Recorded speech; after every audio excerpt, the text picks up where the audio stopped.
This episode of Lawyers Tell All is brought to you by Law Firm Conversions. If your law firm's phone is ringing, that only means your marketing is successful. It's what happens when the phone is answered that will drive your success or failure. Visit www.intakeacademy.com and claim your free copy of Chris Mullen's groundbreaking book for lawyers and law firms that gets every call converting to become a profitable client, showing you the steps you need to take to ensure the right person is answering the phone and answering it correctly. Welcome to the Lawyers Tell All podcast, where Chris Mullins, the preeminent sales and communications consultant in the legal industry, shows you how it looks through lawyers' eyes. Here, innovators in the trenches provide powerful insights that help you connect with new clients, handle the sometimes harsh realities of the legal profession, and embrace the mindsets needed to succeed. Be sure to visit our website at www.lawyerstellall.com. And while you're there, subscribe to us via your favorite network. Now, lean in, tune in, and let's take a deep dive. Hello, everyone. It's Chris Mullins with Lawyers Tell All, and today I'm interviewing Steve Malman and Dan, who's in charge of the intake department, intake manager, and I'm going to let them introduce themselves. Go for Hello, it. everyone. I'm Steve Malman, president and founder of Malman Law. Go ahead, Dan. And I'm Dan Petrick. I'm in charge of Steve's intake team and also do his investigation. Awesome. Excellent.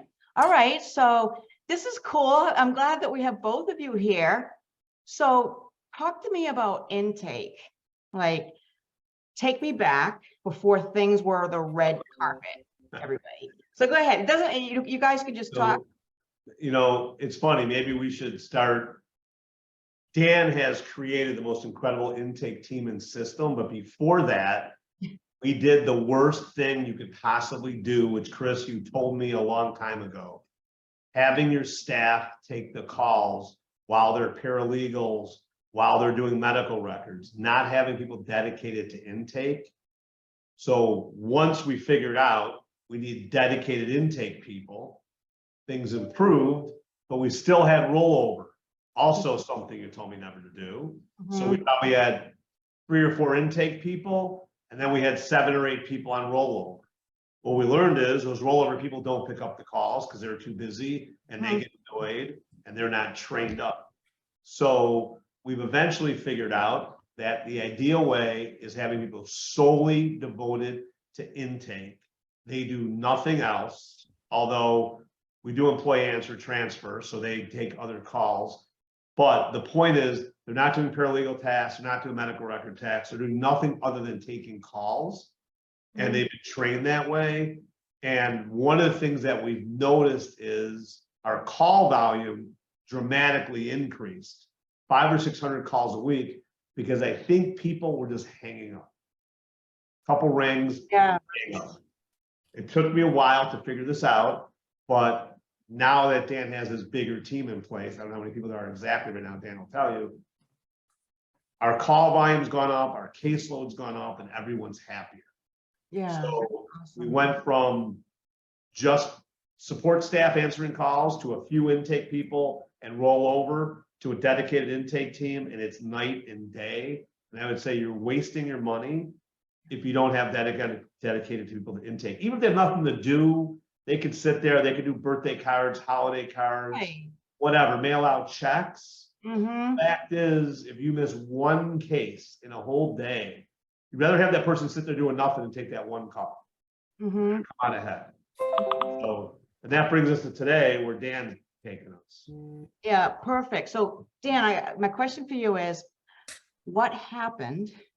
What occurred, to the best of your memory, that got you guys to go from where you originally were to now? Like, what was the moment?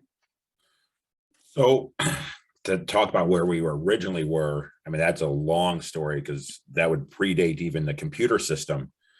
But since technology took over, Steve's 100% right. It was a growing process, implement different systems that we would try and see if they would work, and they just weren't working. And then, as Steve said, we hired the proper amount of staff, and that was even a growing process. Do we need 5, 10, 15, 20? And we currently have 24 people dedicated to only answering the phones 24 hours a day. Mm-hmm. And with that being said, we've learned that with the call volume continuing to increase, we're adding 6 more. So within the next 30 days, we're going to be at 30 people just to answer phones, to guarantee that we don't miss that call, to make sure that phone is picked up by the second or third ring, so somebody doesn't hang up thinking they called somewhere that they just don't have anyone answering. Mm-hmm. And so all of these folks are virtual. So not everybody. So we have 4 in-house in our office in Chicago. Mm-hmm. And the way that we have it set up, which seems to be working very well, is because we want to make sure that the staff has somebody to speak with right away, so that client's not sitting on hold. Mm-hmm. Because when you have 30 people, there's a good chance all 30 of them are on the phone with a new client at the same time. They all can't come to me. Mm-hmm. Right. So our experienced in-house team have all become team leaders. So they each have 4 or 5 people reporting to them. So there's always somebody who has access. And in fact, then that team lead has an assistant. Mm-hmm. So there's always somebody available to make sure that the call goes well, that there's a not a supervisor, somebody with experience who can take over that call at any time, as well as the client's call and that experience with the client calls, which is most important. They have that treatment that they're going to be wanting to hire us, where that hold time is kept to a minimum, which is one of the things you and I spoke about many times, Mm-hmm. is to drive that hold time down. Right. And so right now, you do have like an answering service also that helps out as a backup or something like that, do you? Just in case something happens? So that is just in case as a last alternative. Mhm. But if a call gets through, the intake team calls them back within minutes. And we have caller ID too. And at the end of a month, it's not a ton of calls. It does happen. And it usually happens because a couple people call out sick in the same day, or there's a holiday Mhm. that's in the Philippines or Central America that maybe more people took off and said they would. And actually we're staffing up. The other advice I would give is overstaff. So I think, Dan, we're hiring 10 more now. Right. Yeah, we're going to be hiring 10, and at least 8 of those are going to come to intake. And there's 2 that we do have to fill other roles.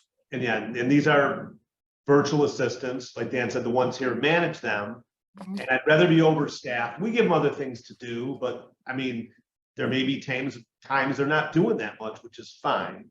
Mhm. But I don't know if you want to talk about the training that's entailed with the intake, Yeah. but Dan does a really good job of training them. It's a lot, 6 or 8 weeks it takes. How does that look, Dan, the training that you put together? So the training, it goes for anywhere between 3 to 6 weeks, depending on the staff, depending how quickly they pick up our system, from the very basics of the phone system to the computer system, to the way we communicate internally in the office, to then learning our process of an intake. And they have to learn the personal injury field, as well as number 2, we want to always make sure we start out with the very, very basics, because something you want to never lose sight of is there's cultural differences. Mm. We have to make sure we don't lose anything in translation. They learn the proper terminology before we even get started. And, I always tied it to, I have a background in coaching. And as I tell any group we start training, you can't hit a home run, you can't score a goal before you put your shoes on. So we literally start from the very basics, and we break it down day by day. And each day is a different topic, because one of the things that I learned is you can't overwhelm your staff, because they won't retain it. It sounds great to get through training in a week, but in 2 weeks, you'll realize that you've wasted time. Mm-hmm. So we draw out the training a little bit longer. So we do one thing at a time, one step at a time, so they really get well versed before they're able to take those calls. Mm-hmm. So like, how are they? So they're full time. When they're being trained, they're full time, right? Correct. Okay. So what does that look like? So you have a curriculum mapped out that you give them, the hours, the schedule, that kind of thing? Yeah, so even though once they finish training, they'll be in different shifts. Training is always, it's an 8-hour training day Mhm. with a couple breaks. And each training day, they'll know when we start the morning shift, what that shift is. They get a break. We start the second shift by reviewing the first shift, and then we go into the next topic. Mhm. And at the end of the day, we'll review the day. And then when you go to day 2, they know what to expect because we have a PowerPoint. So on day 1 of the training, we present a PowerPoint presentation to them so they know what they're getting into. Mhm. And then we try to follow that script as closely as possible.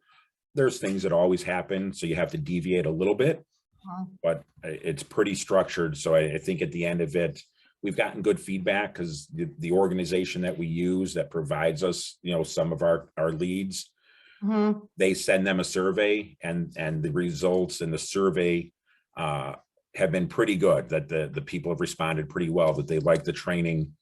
Because one of the things I try to do is everyone learns in different ways. Yeah. So part of the training is visual, part of the training is, verbal and oral, part of the training is hands-on, where you Mhm. share their screen and they're all forced to do the things that we're training. So they all have some type of training that might be best suited for that individual, because they're all going to learn in different ways. Mhm. Right. Well, that's really smart. So who's teaching? Are you the teacher? So I do the training, and when we get to a point, and part of that training is some of the things that, quite honestly, I learned from you. We listen to phone calls. Mhm. And that's part of the training, which, gotten great feedback of that. But also part of that training is we'll then do role play phone calls where I'll call in our other team leaders, and they'll actually be the client with Mhm. the new staff doing an interview. So they're doing actually role play mock calls before they're able to take live calls. And we're able to break it down almost like listening to a call, but they're participating in it as well. Mhm. And then once we get towards the end of training, then we listen to recorded calls where they become the trainer. Mhm. Good. Yeah. So I put them in my position where instead of me stopping the tape like you would be doing, Mhm. they're forced to say, Dan, stop the tape and tell me Yep. why. Because if they could pick out things that I would be stopping it for, we know we're getting them closer to being able to take phone calls. Right. Perfect. If they're doing a good job being the coach, so to speak. Right. That's really good. So here's the question I have for everybody is, one of the things that I find that is really challenging, is the technology. So I know that we're talking about the experience and Mhm. sales and everything, but the technology part is, I feel like we're missing the boat on helping people to get it. So They're not fumbling. interesting you say that, because one of the most important things that we've been working on Mhm. is how to respond to all the form fills and all the technology, all the leads that come in that there's no human behind them. Mhm. Texting communication is so different than the phone call, Mhm. right? And the way you do it, and we had separate training on this, and we went through trial and error till we finally got through this incredible process. Dan will explain. It's been very I'm trying to think of the word. It's extensive. It's been very successful. It's very specific. It's Mhm. tedious. That's what I was looking for. It was Yeah. very tedious, but it's very good. Dan will explain it to you. And there's a couple things. Getting back to what I was saying about having too many people for intake, I found my data point. I had it. We're Mhm. signing on average 6 to 10 cases more a week by adding more intake with similar call volume. So we're closing more cases by Wow. having more staff. So 6 to 10 cases a week, right? You can hire 5 more VAs, and you're still coming out way, way ahead, Yeah. overstaffed. But the key, and Dan, I'll go through it, when you get a form fill, Mhm. I think it's not just me, I think generally it's accepted. If you don't respond in Mhm. 1 to 3 minutes, 5 minutes max, you're done. Because I'll tell you what, somebody who contacts us and 2 or 3 other lawyers, they're hearing from us within 1 to 5 minutes, 1 to 3 minutes usually. So Mhm. we know they're not taking the case from us, and that you go down a steep curve after 5 minutes. I Mhm. think you're probably gonna lose 80% of your cases after 5 minutes if you Oh, don't yeah, still yeah. try to contact them. Mhm. But Dan will explain to the system. So that's my take on the technology issue, Yeah. the texting forums. You maybe talk about the e-sign stuff Mhm. and that kind of technology. Mhm. So, the statistic is you have 3 minutes for, web forms and for chat, Right, 5 minutes for phone calls. right. So Dan, go ahead and tell me about what Steve is talking about a little bit. So yeah, so as Steve said, when a web form comes in, we have a dedicated team of those 24 specifically watching for a web form to come in. They automatically get notified by an email. It's automatically already entered into our software, Mhm. and they get a text message within minutes. Mm-hmm. They're then getting a follow-up call moments after that. So it's a text message as well as a phone call. And we've implemented a system that we find to be working very well.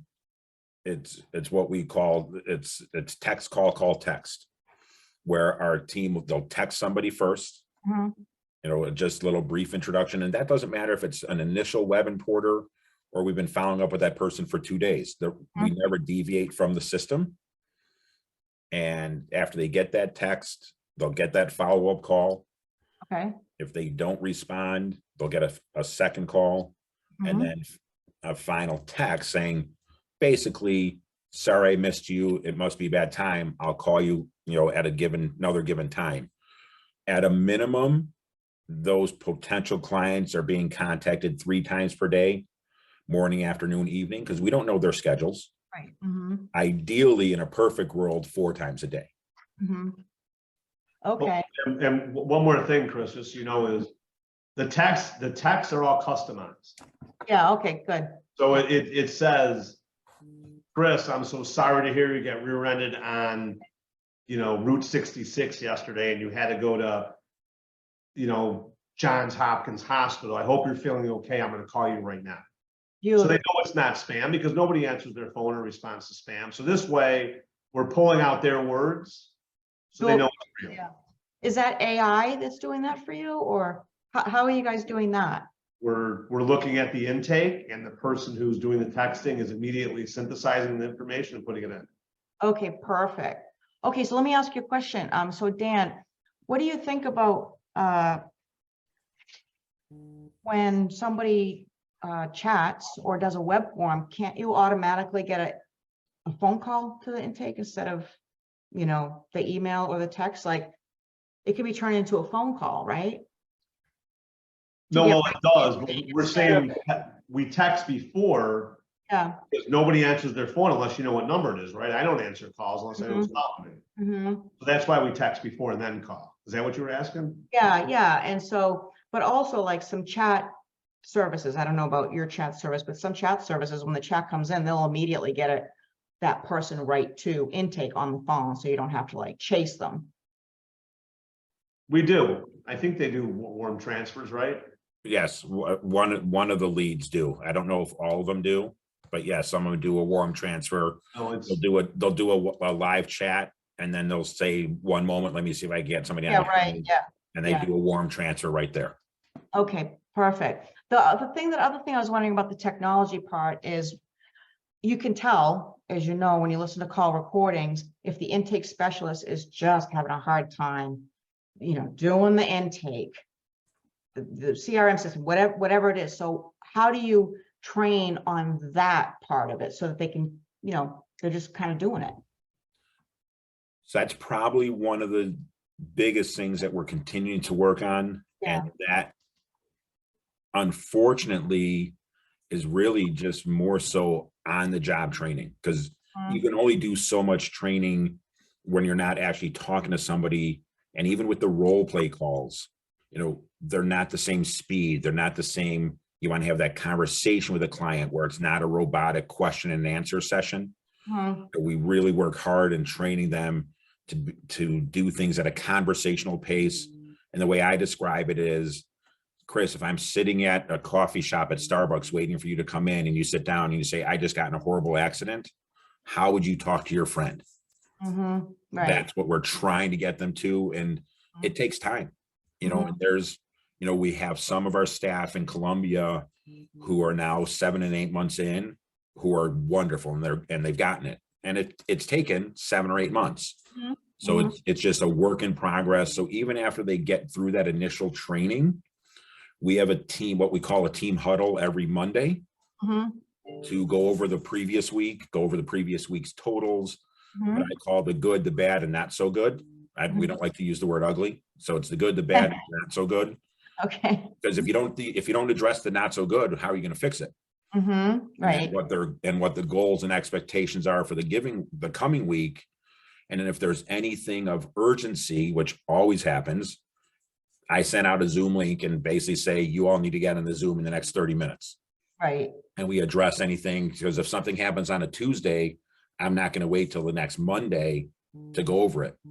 So we'll always work that way. So they're, even after they get through that initial training, they're still training every week. Right. Okay. Who's your backup, Dan? Like, what if something happens to you? So we have a I young don't want lady. it to happen to you, but who's your backup? So we have a young lady in her office she's wonderful. She's my right hand, my left hand, and any other hands that we need. Her name's Mia. Been with us 3-4 years now. I know Mia. Who's great. And to see how she's developed. When she first started, she was always a great intake specialist, because her tone of voice and the sympathy and the sympathetic tone she's had, and you've heard some of her calls, is just great. But to see her develop, to become a little more, I don't want to say forceful, but more vocal as a leader, and she's able to oversee, and we actually promoted her more so to what we call an intake auditor. Okay, So good. although she has her own team, she also monitors everybody's follow-ups with me to make sure they're following up properly, nothing's being missed. If we see something, that's a little off, we'll address it. So yeah, so she is a very valuable asset to this team. And Chris, it's ongoing training. You're never going to get it perfect. But like I said, I've seen our wanted rate consistently 90% or higher.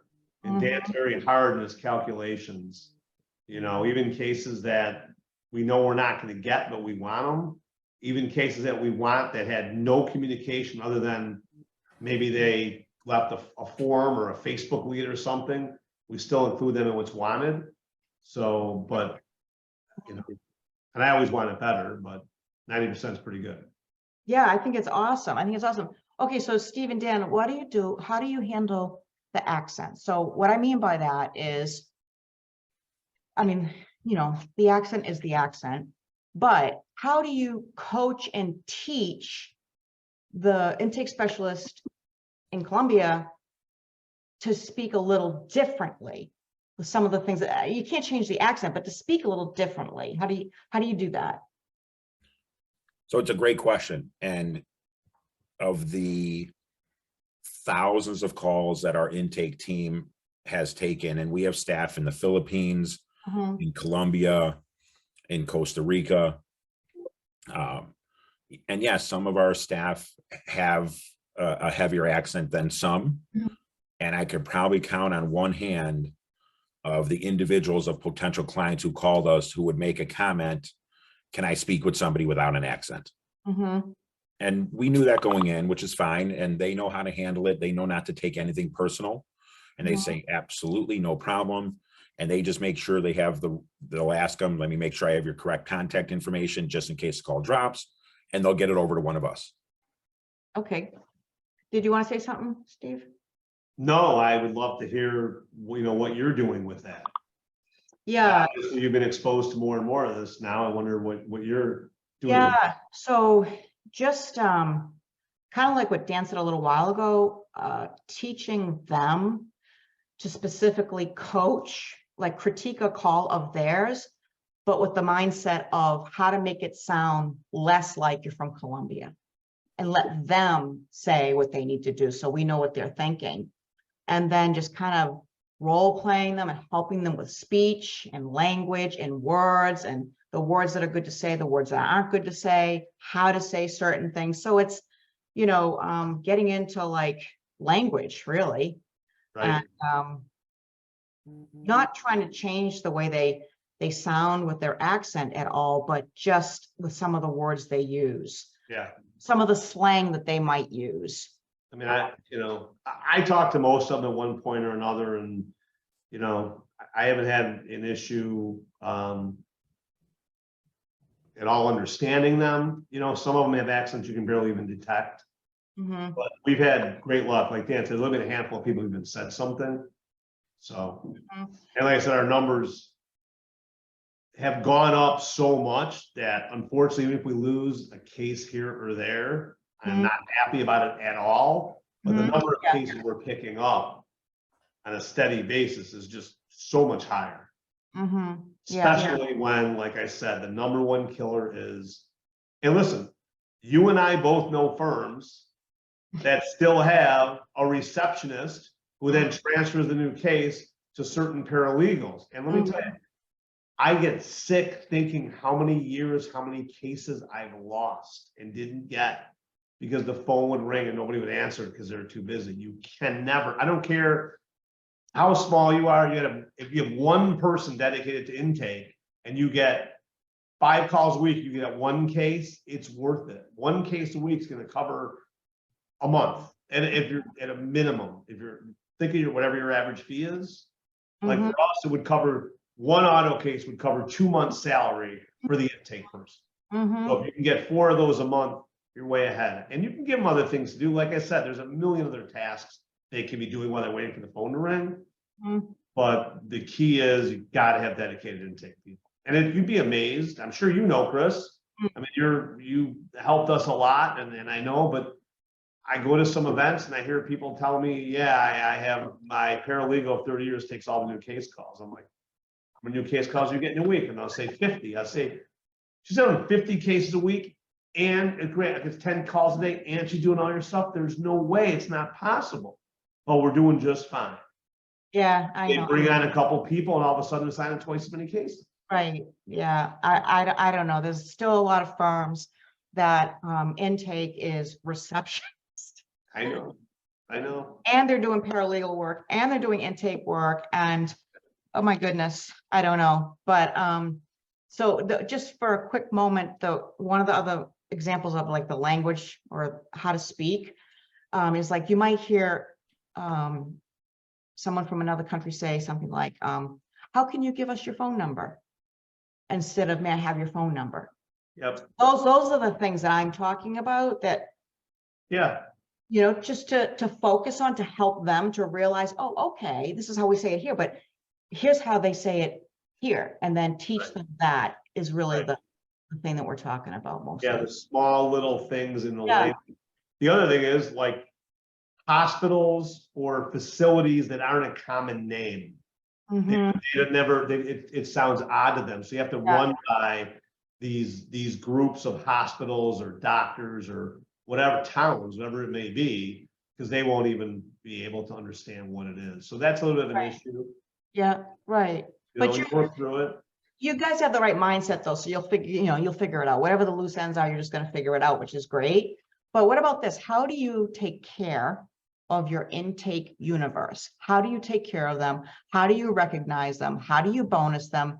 How do you help them to feel like they absolutely have careers and they matter? I will say 2 things. I'm gonna let Dan take it away because his bonus stuff is unbelievable what he does. Well, first of all, our intake, I think they're the most important part of the firm. Some of our intake people they're some of our highest paid people for staff.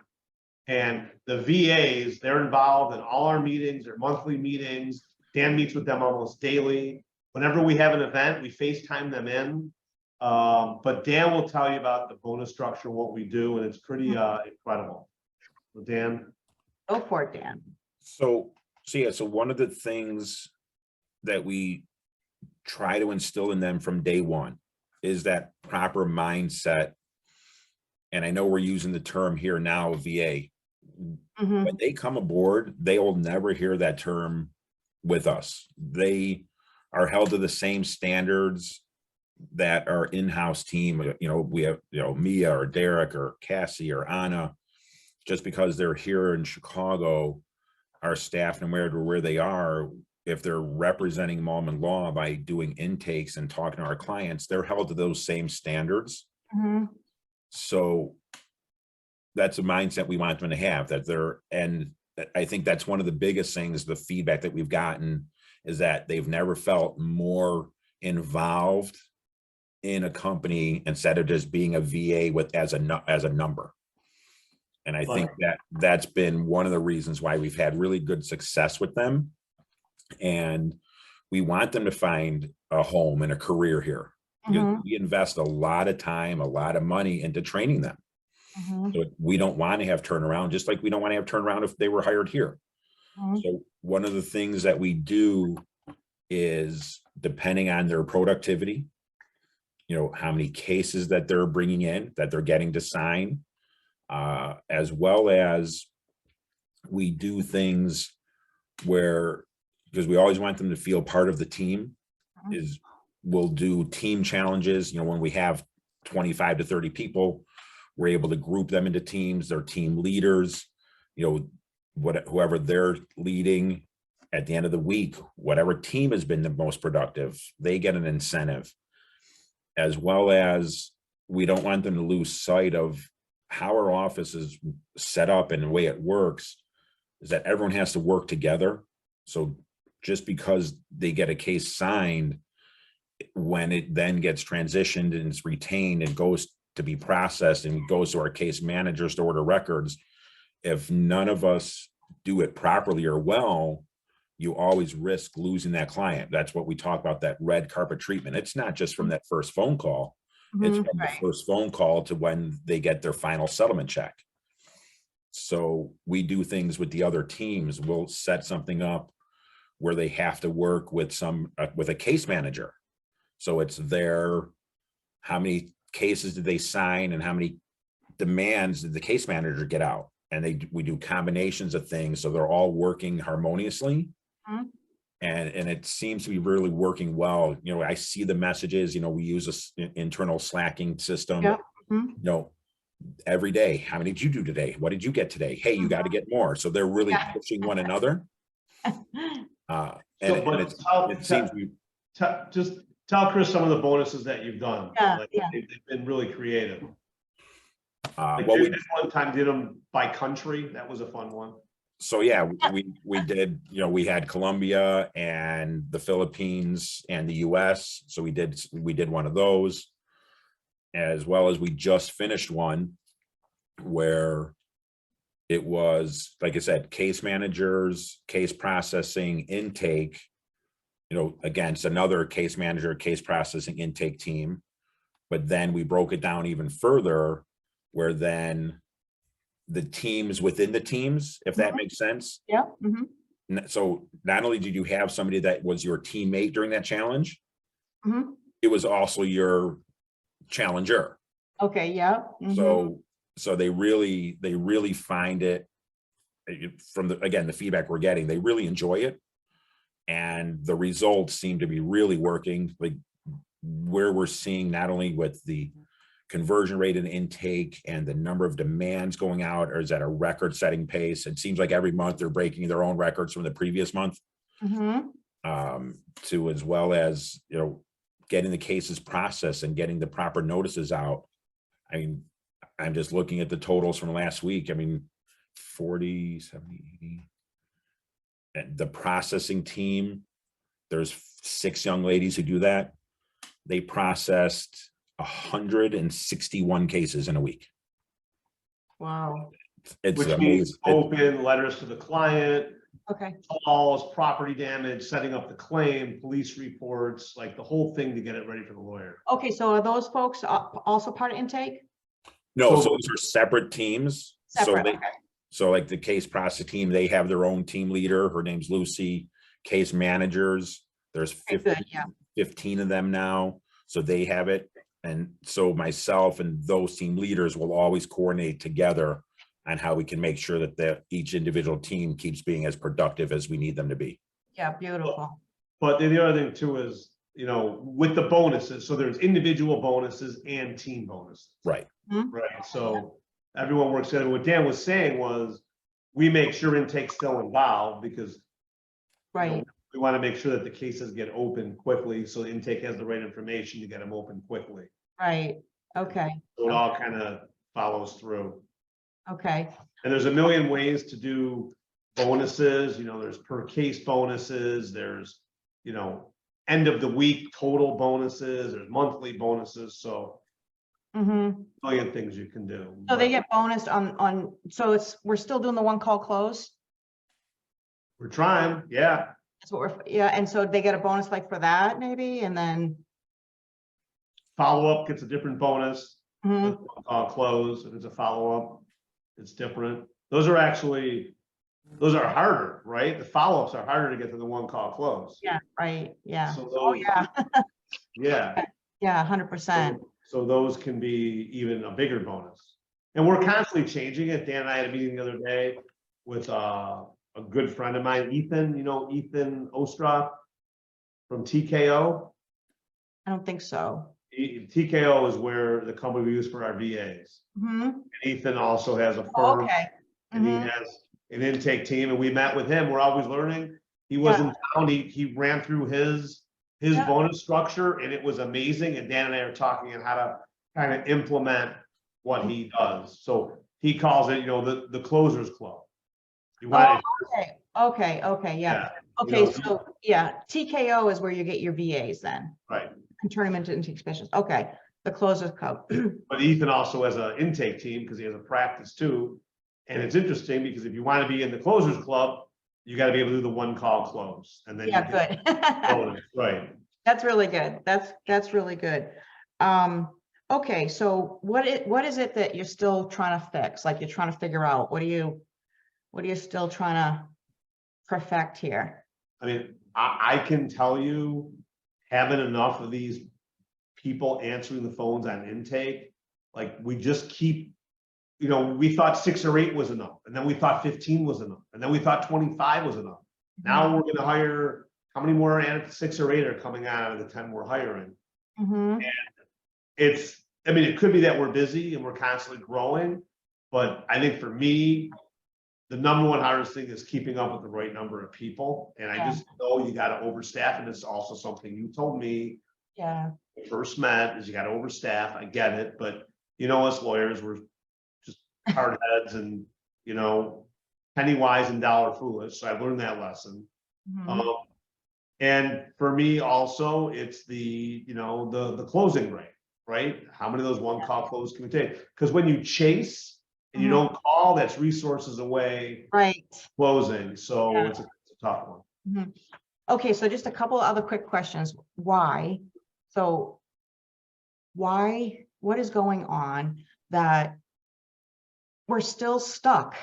There's plenty law firms that are, they don't value intake. They just keep throwing money at marketing. Like, what has to happen all of a sudden for them to go, oh, you know what I mean? Like they're struggling with 1 or 2 people and they don't know, what is it that's missing? I mean, I can tell you what happened to me, honestly, and Yeah. I'm not giving another plug, but being involved in PILMA and being in a mastermind and other people sharing what they've done, and then you take it to a next level, and then you share and they take it to a next level. That's how we got to where we are. And I think a lot of people think they can figure it all out themselves, but you don't know what you don't know. Yeah. Until I heard you intake train our people, I didn't know any of that stuff, any of the techniques you were using. They don't come naturally, right? Like, I don't know how to do brain surgery. I don't know how to drive a tractor. Brain surgery I can never do, but a tractor, I'm sure eventually I can learn how to drive it, but I need someone to show me. And that's the difference. I just don't think people realize you have to see it. And you know, I mean, Dan knows a lot of lawyers out there. I have competitors here I know. thank God they don't deal with their intake the way we do. Thank God. Right. You know, I mean, Yeah. All right, so Dan, I got a similar kind of sort of question for you. So we work together. What happened? What happened for you to get you from like when we were working together mindset to this miraculous mindset? What happened? So I think it was very similar to what Steve just said. When you have, and again, you've been doing this a long time, and you have so many tools that you were able to bring to us with the training. And, you know, I've been doing this for a long time, and to have the two systems, we can, for lack of better terms, and to be able to implement some of the things that you taught me in our training sessions with how to pick up things in these calls, and just little tiny things could be the world of difference of someone saying, hey, let me sign those papers, or let me think about it. And, you know, and Steve and I was literally just talking to him before, you know, earlier today, you know, before all of the phone calls and the web leads, you know, with, as you said, with the technology today, where we are today compared to the way we used to do it, it's much different having to close over the phone with somebody that you've never met, where if you go sit down with them in the old days, and we still do it today when necessary to meet somebody in face to face, those two types of interviews and closing are so different. And your style with some of the things you taught us, I think, has absolutely helped our conversion rate to where it is. And, you know, as you asked Steve, you know, what can we do to continue to move forward? You know, I tell this team every day, and it was something that I learned from a coach of mine, and I've always instilled. We know it's unrealistic to say we're going to close 100% of the cases. But if, as I tell the team, if you don't strive for it, you can never get there, as long as you don't let it demoralize you if you don't get there. And the way it was always worded to me, if you don't strive for perfection, you'll never be excellent. So we're striving for excellence. And, you know, yeah, that's great that we're not at 90. You know, I want to see us 95 to 100. And you know, when we see that case not be signed, and I see the notes and like, what did you do? And those are the things we work on. You know, like you said, you know, when you listen to that call, it's not to demoralize somebody, it's not to pick on anyone, but what could we have done different? Like, where did that call, why did that person say, let me think about it, and then they just never responded again? So I think that's always going to be the work in progress. Yeah. Dan, did you ever think that you were going to be in this particular position with all the wonderful things that are happening? Like when we were working together, did you ever see that or no? The things that have gone on at Malman Law since we started with you, you couldn't even, you probably can't even list them, or just the number of people. We probably added 100 people since then. So to see what's going on within the firm, and what, you know, Steve is doing, and bringing in all the marketing tools to help everyone else, and to continue to bring in the amount of cases we're bringing in. To answer your question, no, I would have never thought this would be happening. Yeah, well, I'm really happy for you. I'm really happy for you. I'm proud of you, proud of both of you. So Steve, just one last question for you. So for the law firms that are watching this, that are saying, oh, well, that firm's really big. My firm's not that big. I can't do what they're doing. What would you say to those people? you know, again, you know, I started this firm 31 years ago, and it was just me and a paralegal. And I would say, if I had one intake person, you know, if that was the one thing I could afford, I would add to intake. And I'm not saying that just because I honestly stay up at night and lay in bed and think about how many cases I lost over the years from having our staff doing work and taking cases. Mm-hmm. I mean, it's in the hundreds, if not thousands. Mm-hmm. Now I know we're signing as many as 90%, but we're taking calls. So I would tell anybody listening is go out and get intake at least one person, if not two, and just trust me, you will not believe how you sign more cases. You know, I'll give you an example. I challenge we don't just do challenges for intake, we do it for everything. Sure. So I challenge my PI lawyers. I said, this is my pre-lit lawyers for audit. I said, I'm going to give you a huge bonus if you can increase your average fee from last year by 20%. And I basically said, I'm going to double your entire year's bonus if you can go up by 20%. Because in my head, right, that's great for the client. Mhm. And that's also all profit for us. Mhm. Would you know that since the first year, they're up 20%? Just from giving that challenge. So I would, the point is you got to go for it sometimes, and increasing your intake or hiring your intake. And by the way, everybody does the same thing. They don't listen, they don't do it, and then when they do it, they regret. So the answer is, if you don't want to have regrets, go out right now and get yourself. And they don't have to be people outside of the United States. It doesn't matter. But you should at least hire a dedicated intake staff, no matter how small you are. Trust me, one case a year could pay for their salary for 10 years, depending how big the case is, right?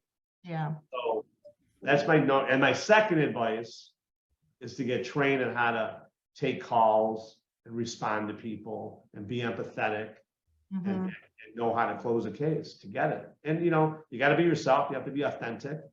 Right. Got to be honest and truthful. You really do. I mean, as a little aside, a bunch of lawyers here, including myself, trained in the reptile trial technique. And the number one thing Don Keenan says is, listen, if you want to BS and be a liar, this isn't going to work. It only works if you're truthful and honest. It's the same thing with intake.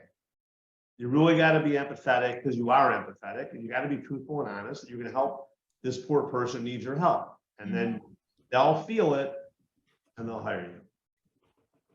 Beautiful. Okay, Dan, any last words for everybody? No, I think just to piggyback off of that, and that's, again, when you just talk about the whole intake process about maximizing every case, getting every client that we can, that's probably the biggest thing. That's one of the biggest things we tell all of our staff, no matter how long they've been here, no matter where they're living. If you don't have that connection with the client and that opening call, I mean, we all know the old cliche, there's no second chances at that first impression. Clients, they're smart. Clients are smart. They'll know if you're not being truthful with them. They'll know if you're just trying to, get them to sign on the dotted line. And all of our staff knows that they have to be honest with them. They show that sympathy. And if there's something they don't know, they transfer it over to somebody. I've been doing this almost 30 years, and Steve can tell you, when I see a client in person, there's plenty of times where a client will ask me something. I'll say, this really isn't a question for me. Let me call Mr. Malman. I'll call him on a Saturday morning, say, hey, I need to talk to this client, and they'll talk to him. And the first thing the client says, wow, we really appreciate you getting Steve on the phone. I can't believe he was willing to talk to us on Saturday morning, that you respected us by giving us an honest answer to that question. And they go with us every time. So that's really the biggest thing that anyone should take out of this, is just be honest and truthful with your clients, and you'll see what the rewards are. And how you treat your team is how your team will treat your prospects and clients. 100%. 100%. Yeah. So true. Yeah. Very Did you well want done. to leave any contact information for anybody, or? Wait, Sure. up to you. Yeah, I mean, my email is smalman@malmanlaw.com. Anybody can email me with any questions. You can call me. Yep. malmanlaw.com. Awesome. All right. Well, great job, everyone. Thank you Chris. very much. So long, everybody. Bye-bye. Bye-bye. Thank you for tuning in to Lawyers Tell All, where Chris Mullins takes you on a journey with lawyers in the trenches who show you the realities of what it takes to succeed in this chaotic, crowded, ever-changing profession. Remember to visit our website at www.lawyerstellall.com and enjoy even more great episodes like this one. Again, while you're here, subscribe to us via your favorite network. We look forward to seeing you next time on Lawyers Tell All.